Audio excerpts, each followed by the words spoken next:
नमस्कार, मेरा नाम ज्ञानेश्वर है और आपने देखना शुरू किया है लाइव सिटीज। मैं दिल्ली में हूं और मेरे साथ मुकेश सहनी जी हैं, वीआईपी पार्टी के मुखिया और सन ऑफ मल्लाह। देखिए, जब हम दिल्ली में हैं, मुकेश सहनी जी के बारे में विशेष परिचय देने की जरूरत नहीं है। मुकेश जी चुनाव दस्तक दे रहा है, अगले 2-3 दिनों में चुनाव की रणभेरी बज जानी है। लेकिन आप कहाँ खड़े हैं, हमें दिखाई नहीं पड़ रहा है कि आप इधर खड़े हैं कि आप उधर खड़े हैं। जब आप दिल्ली आए तो कहा यह जाने लगा कि आपकी बातचीत एनडीए में बीजेपी के साथ बहुत अच्छी बातचीत हो रही है, लेकिन फैसला नहीं हो पा रहा है। और यदि हम पुराने इतिहास को देखते हैं तो बीजेपी ने आपके घर में डाका डाला और कभी आरजेडी ने खंजर भोंका था। तो कहाँ हैं आज की तारीख में? आप यह भी कहते हैं हमने अपनी ताकत से पार्टी खड़ी की है, किसी के बाबूजी की बनाई हुई पार्टी नहीं है, मेरे बाबूजी ने मुझे बनाकर कुछ नहीं दिया है। कहाँ है मुकेश जी? क्या देखें, क्योंकि बिहार के निषाद मल्लाह, जिसके आप स्थापित नेता हैं, वे इंतजार कर रहे हैं कि मुकेश सहनी का फैसला क्या होगा। निश्चित तौर पे ज्ञानेश्वर जी, आप जान ही रहे हैं जी, पिछले 8-9 साल से आप लगातार हमको देख रहे हैं जी। ये पार्टी बनाने का एक उद्देश्य है और अपने दम पर संघर्ष के बदौलत बॉम्बे से लेकर बिहार तक अपनी जगह बनाया, अपने लोगों को साथ लेकर अपनी एक अपना अलग दुनिया हमने बनाया है। ये हमें विरासत में हमें ये दुनिया नहीं मिला है। और ये पार्टी से पहले हम रोड पर उतर के संघर्ष कर रहे थे। एक ही उद्देश्य था कि निषाद समाज को आरक्षण मिले। जब बंगाल में आरक्षण मिल रहा है, दिल्ली में आरक्षण है एससी का, तो बिहार में क्यों नहीं है? जब देश एक है, संविधान एक है, तो इस समाज के साथ अन्याय क्यों हो रहा है? अपने हक अधिकार के लिए 14 से लेकर लगातार 18 तक हमने रोड पे उतर के संघर्ष किया।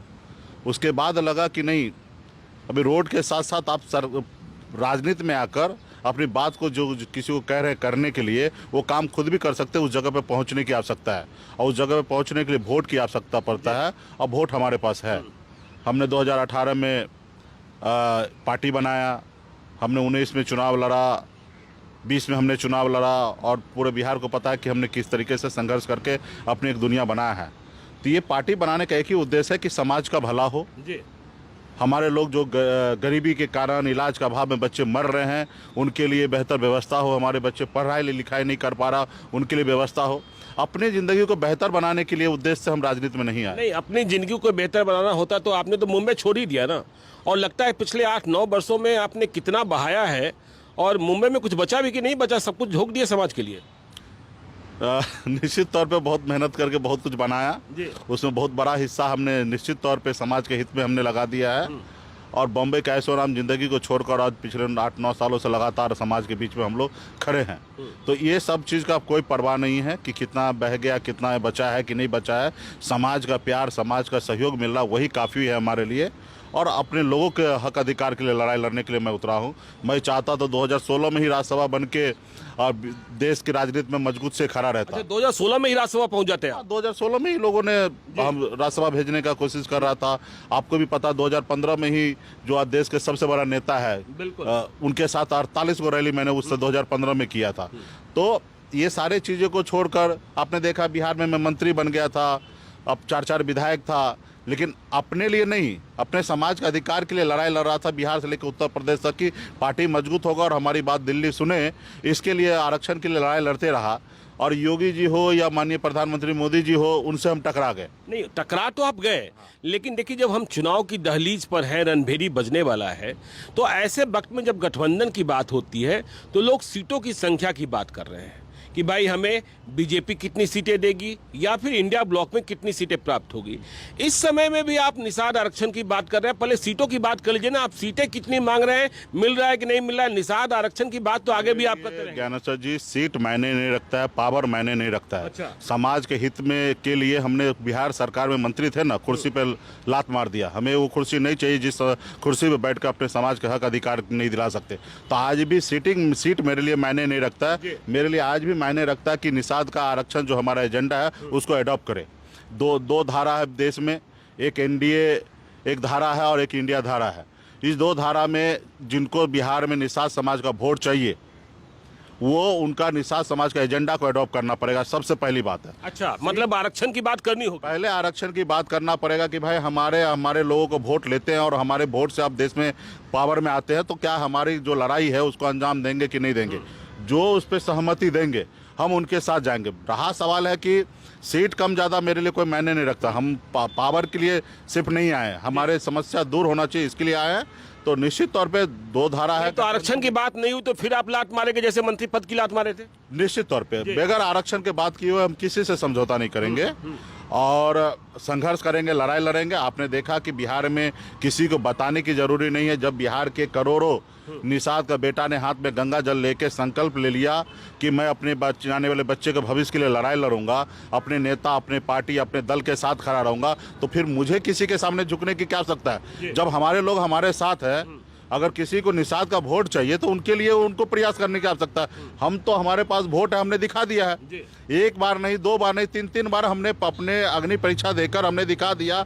अब बिहार जैसे राज्य में खास करके पिछले 5 सालों में हमने 3 बार उपचुनाव लड़ा और उपचुनाव आपको मालूम होगा कि उपचुनाव कितना टफ होता है। हाँ, पूरे सरकार अपनी पूरी शक्ति लगा देता है, विपक्ष अपनी पूरी शक्ति लगा देता है। उस शक्ति के बीच में अपने दम पर हमने पहचान बनाया। चाहे वो सिमरी बख्तियारपुर चले जाइएगा तो एक तरफ सरकार पक्ष, एक विपक्ष अपनी पूरी शक्ति लगा दिया। दिनेश चंद्र यादव जी के जैसे क्षेत्र में हमने अपने दम पर 25,000 वोट हमने लाया। जहां मुजफ्फरपुर, वहां पे जिनका 25 साल से सांसद हो, 25 साल से शहर का सीट हो, वहां पे आप देखिएगा तो एनडीए को 45,000 वोट आया, मुकेश सहनी को अकेले 30,000 वोट आया। और उस गांव में एक भी एनडीए को नेता को घुसने के लिए नहीं दिया। और कोई गलती से अपने आप को जात बोल के उस गांव में घुस गया तो आप लोगों ने वीडियो देखा था कि कैसे गांव से लोगों ने उनको बाहर कर दिया कि यहाँ पे उपचुनाव में आपने ताकत दिखाई है। लेकिन देखिए अब लोकसभा चुनाव की बात है और आप दिल्ली में बैठे हैं, दिल्ली जब आए हैं तो बातचीत ही कर रहे हैं आप भी, यह खबर तो मुझे है ही, और आपकी बातचीत दोनों तरफ से चल रही है। तो आप जो निषाद आरक्षण की बात कर रहे हैं, यदि आपने बीजेपी में बात की या फिर आपने इंडिया ब्लॉक में बात की तो सहमति बनती दिखाई पड़ रही है? सहमति गोलमोल अभी हमको सुनाई दे रहा है कि गोलमोल बात कर रहे हैं, लेकिन ठोस जब तक मीडिया के सामने नहीं बोलेंगे। हमारे बंद कमरे में तो कई बार लोगों ने वादा किया कि हम आरक्षण करेंगे। 1-2 बार नहीं, मेरे पास पेपर है, पत्राचार है, सारा चीज हमारे पास है। अभी भी बहुत हद तक हम लोग काम कर लिए थे। माननीय मुख्यमंत्री नीतीश कुमार जी इंडिया ब्लॉक से अगर निकल के एनडीए नहीं आता तो बहुत हद तक काम हो चुका था। लेकिन अभी खैर मुख्यमंत्री जी डायरेक्ट इधर आ गए तो बिहार की राजनीति को समीकरण में थोड़ा बदलाव हो गया।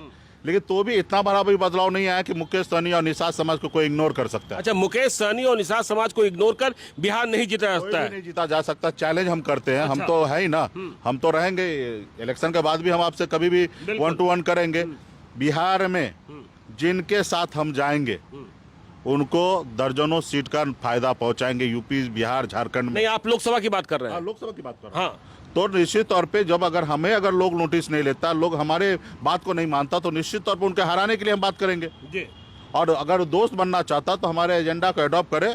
लोगों का सब निषाद आरक्षण के साथ साथ देखिए नीतीश कुमार ने तो सिफारिश भेज दी थी, अब तो फैसला केंद्र की सरकार को लेना है, बीजेपी को लेना है। तो हम निषाद आरक्षण का आश्वासन मिलता है तो बीजेपी से कितनी सीटें आप चाह रहे हैं और इंडिया ब्लॉक से कितनी सीटें चाह रहे हैं, यह भी तो स्पष्ट कीजिए ना। आप बचा है कहाँ वक्त बचा है? देखिए, सीट में मैंने पहले भी बोला कि मायने नहीं रखता। एक सीट कम ज्यादा मुझे मायने नहीं रखता। हाँ। मैं तो आपको चैनल पे कहता हूँ कि मुझे आरक्षण का नोटिफिकेशन कर दे। वो हमसे प्राण भी मांगे तो हम देने के लिए तैयार हैं। अच्छा, मतलब आरक्षण दे दे तो आपको सीट का मतलब नहीं है? ना दे कोई मुझे फर्क नहीं पड़ता, लेकिन पहले आरक्षण दे दे। वो झूठे में नहीं चलेगा। रहा कि मैं बोला ना कि सिर्फ सीट मेरे लिए मायने नहीं रखता। जो हमारे एजेंडा है, जिसके लेके हम जी रहे हैं, जिसके लिए हम संघर्ष कर रहे हैं पिछले 10 सालों से। हम चाहते तो मंत्री थे, हम बीजेपी से नहीं लड़ाई लड़ते तो मंत्री बने रहते, जैसा वो बोलता उसे सुनते रहते तो कुछ नहीं होता। लेकिन देखिए एक बात तो है ना मुकेश जी, आप भी निषाद की बात करते हैं और उत्तर प्रदेश में भी निषाद पार्टी है, संजय निषाद उसके नेता हैं। आप कह रहे हैं कि भाई बिना आरक्षण, संजय निषाद तो बीजेपी के साथ चली गए, समझौता भी कर लिया, और तो फिर संजय निषाद को जयकारा करने में दिक्कत नहीं है, वे जीतने वाले पक्ष की तरफ दिखाई पड़ रहे हैं, तो फिर आपको क्या परेशानी है? संजय निषाद जी से भी पहले बहुत सारे नेता थे, अपने घर परिवार के लिए जीते थे, और संजय निषाद जी भी अपने घर परिवार के लिए जीते हैं। फर्क यही पड़ता था, पहले गाँव में लोग 500 रुपया में कुछ खा के कुछ पी कर वोट दे दिया जाता था।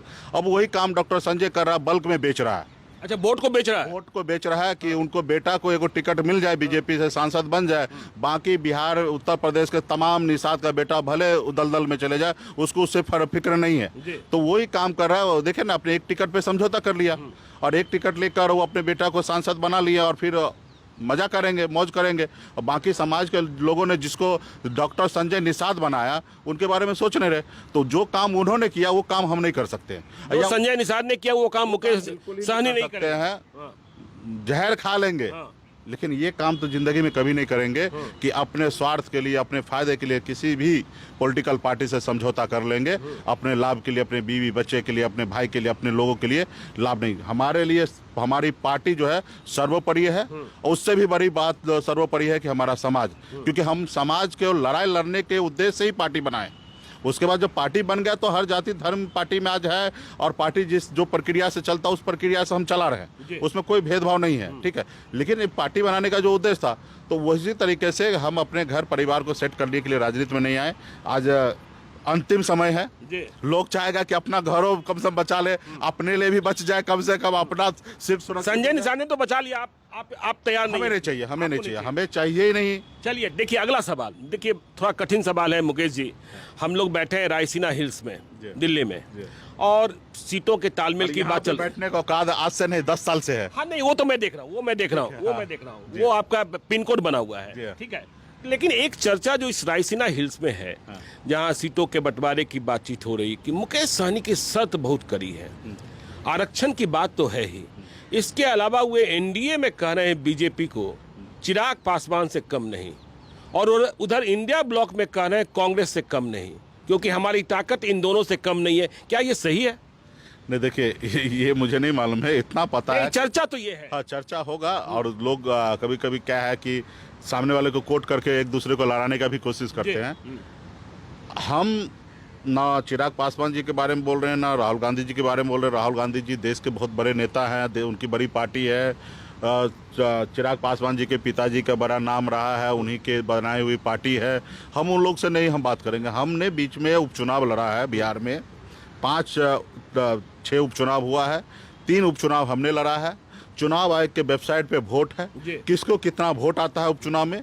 और उपचुनाव जो होता है वो फाइनल, मतलब कह सकते हैं कि एग्जाम होता है, टेस्ट होता है, उसमें जिसको जितना नंबर मिले उस नंबर के आधार पे उनके साथ न्याय होना चाहिए। मेरा बात मतलब उपचुनाव के नतीजे के आधार पर आप उपचुनाव के नतीजे पे ही आप बात कीजिएगा ना कि किसने आपके पास वोट है। तब तो आपको अधिक वोट मिले थे चिराग पासवान से, कई गुना ज्यादा। देखिए आ गई ना बात। देखिए जो रायसीना हिल्स में बात चल रही है कि आप अपनी ताकत चिराग पासवान से अधिक मानते हैं। हाँ है भी। अच्छा, अभी जाति आधारित गणना हुआ है, हम 10% है। अच्छा, हमारा स्टैक रेट क्या है, पोलिंग कैपेसिटी क्या है। अब बहुत सारा पार्टी भी लड़ा, सिर्फ चिराग पासवान की कोट नहीं कीजिए, उनको अच्छा नहीं लगेगा। बहुत सारा पार्टी, राज्य के सभी पार्टी ने लड़ा, चाहे वो बीजेपी हो, जेडीयू हो, आरजेडी हो, कांग्रेस पार्टी हो, मांझी जी की पार्टी हो, चिराग पासवान जी की हो। बहुत सारा पार्टी तो दम ही नहीं उठा पाया कि हम लड़े। जो नहीं लड़े, जो एग्जाम में नहीं बैठे, उसकी बात आज ना करें। लेकिन जो लोग अपनी क्षमता ताकत दिखाने के लिए बैठे कि हम इनको हरा देंगे, हम लड़ेंगे तो इनको हरा देंगे, लेकिन आप हरा नहीं पाए। और आपका वोट कितना है वो अब दिखा। लेकिन हमने जिद किया कि हम हरा देंगे तो हमने हरा दिया। नहीं ठीक है, आपने हरा दिया, लेकिन एक बात, थोड़ा बहुत वोट से नहीं, 37,000 वोट से हराया, दूसरी जगह 15,000 वोट से हराया बड़े संख्या में। एक और समझना चाहते हैं जो चुनावी गणित है और जो राजनीति वोटों का गणित है, कि बीजेपी जब से नीतीश कुमार एनडीए के पाले में आए, अमित शाह ने और नरेंद्र मोदी ने कहना शुरू कर दिया अब तो बिहार में 40 में 40। क्या बगैर चिराग पासवान, बगैर मुकेश सहनी, बगैर उपेंद्र कुशवाहा, सिर्फ नीतीश कुमार के बूते बीजेपी बिहार में 40 में 40 चुनाव सीटें जीत सकती है? देखिए, बोलने के लिए क्या जाता है। अब उत्तर बंगाल में भी बोले 200 पार, 100 भी पार नहीं हुआ। बिहार में 2015 में भी बोले 160 पार, और 60 के आसपास भी नहीं पहुंचे। तो देखिए, बोलने के लिए क्या है, वो बोलेंगे। और हर पॉलिटिकल पार्टी को बोलना चाहिए अपने कार्यकर्ता को जोश दिलाने के लिए। और खास करके यूपी में, बिहार में बहुत ऐसे स्टेट है, महाराष्ट्र है, देश के लगभग स्टेट में बेगर गठबंधन किए हुए किसी के पास पावर नहीं है। एक आध राज्य अगर छोड़ दीजिएगा तो वहाँ पे इंडिविजुअल पार्टी का अपना ताकत है। लेकिन अगर देश में कहिएगा तो मैक्सिमम 25+ ऐसे राज्य है जहाँ पे बेगर गठबंधन किए हुए आपकी अपनी ताकत 0 है। और जो जितना बड़ा गठबंधन बना लेता है, निश्चित तौर पे उतना बड़ा फायदा पहुंच जाता है उनको, क्योंकि सभी दल के लोग एक जगह पहुंच जाते हैं तो जाहिर सी बात है दल पहुंचेंगे, दल के साथ जो वोट है वो वोट आपके साथ मर्ज होगा, तो निश्चित तौर पे आपका जीत बड़ा होगा। और जहाँ पे बहुत सारे पार्टियाँ हैं वहाँ पे कोई भी पार्टी अकेले अपने दम पे ना करे, हर एक पार्टी का अपना वजूद है। कोई 5,000 वोट मतलब बीजेपी या ना मान ले कि 40 में 40 जीत लेंगे, कोई भी पार्टी ना मान ले, ना मान ले। अच्छा, चलिए तेजस्वी यादव, देखिए कहा यह जा रहा है कि बीजेपी से भी आपकी बातचीत चल रही है और तेजस्वी यादव ने भी आपसे संपर्क किया है, तो तेजस्वी यादव के संपर्क में है, आपके पास संदेशा कुछ आया है क्या? देखिए, पॉलिटिकल पार्टी है, बिहार का एस्टेब्लिश पार्टी है, हर दल चाहते हैं कि वीआईपी पार्टी हमारे साथ आ जाए, बिल्कुल, लेकिन चाहते कि हल्के में आ जाए, कम में आ जाए, उसके एजेंडा की ना बात करे। तो ये सब दल का प्रयास होता है, और जो कमजोर होता है वो हल्के में निपट जाते हैं। जिनका आत्मविश्वास मजबूत है, जिनको कुछ करने की जरूरत है, जैसे हमारे दशरथ मांझी जी ने, उन्होंने ठान लिया था ये पहाड़ को तोड़ देंगे, तो तोड़ के हटा दिया। तो हमें वही ठान लिए हैं, आज हो कल हो परसों हो, अपनी वजूद बिहार में बनाएंगे, अपने दम पे बिहार में काम करेंगे। तो वो वजूद बना है और आगे भी बनाते रहेंगे, किसी के पीछे हम लोग नहीं घूमेंगे। और सब दल चाहते हैं कि वीआईपी पार्टी आए, और जो दल से अच्छे से समझौता हो जाए, जो वो बात हमारी मान ले, हम उनकी बात मान ले, तो निश्चित तौर पे काम होगा। नहीं, बिहार में 3 युवा चेहरे हैं, तेजस्वी यादव, चिराग पासवान, मुकेश सहनी। क्या भविष्य की संभावनाएं कुछ ऐसी बनती है कि ये तीनों एक साथ दिखेंगे और कड़ी चुनौती पेश करेंगे, बिहार को भविष्य देंगे? हम तीनों युवा को अंदर आत्मा का आवाज सुनना चाहिए और बिहार के बारे में सोचना चाहिए, ना ही कि अपने लिए, अपने परिवार के लिए। हमें अपने बिहार के बारे में सोचना चाहिए, और इस पे हम उम्मीद करते हैं कि तीनों लोग इसी रास्ते पे काम करेंगे और हमारा बिहार आगे बढ़ेगा। और वो समय आएगा, सब अगर हम जब बिहार की बात करेंगे तो हमारे लिए तो सबसे पहले जरूरी है चिराग पासवान, तेजस्वी जी। हम बिहारी हैं, हमारे लिए ना दिल्ली वाले कोई दोस्त है ना दुश्मन, हमें उससे लेना देना ना। हम बिहार को कैसे मजबूत करें। सम्राट चौधरी भी बिहारी हैं। हाँ, निश्चित तौर पे, लेकिन वो उनके अपने एक अलग दल है, वो डिसीजन नहीं ले सकते हैं। बाकी वो निश्चित तौर पर उनका भी इच्छा होगा कि बिहार आगे बढ़े। ऐसा नहीं होगा कि सम्राट जी नहीं चाहते होंगे कि बिहार आगे बढ़े। आखिरी सवाल मुकेश जी, आज 12 मार्च है, 15 मार्च को या 16 मार्च को रणभेरी बजेगी। अगले 2 दिनों में फैसला कर लेंगे ना, इधर की उधर? फैसला देखिए उनको करना जो पहले से एक दूसरे को ब्लॉक में है। हम तो अभी नए हैं, अभी मार्केट में अभी चुपचाप हम बैठे हैं। हम दोनों तरफ देख रहे हैं, पहले वो आपस में सब सलट ले।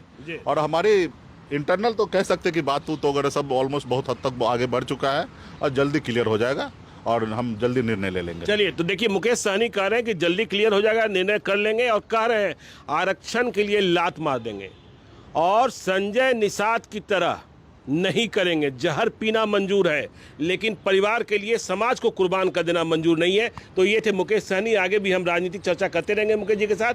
तो आज आप मेरे साथ जुड़े, बहुत बहुत धन्यवाद। आप देखते रहिए लाइव सिटीज को। यदि अब तक आपने हमारे यूट्यूब चैनल लाइव सिटी को सब्सक्राइब नहीं किया तो जरूर कर लीजिएगा, और यदि इस वीडियो को आप फेसबुक पेज के माध्यम से देख रहे हैं, पेज को लाइक कीजिएगा, ट्विटर पर भी हमें फॉलो कीजिए। धन्यवाद।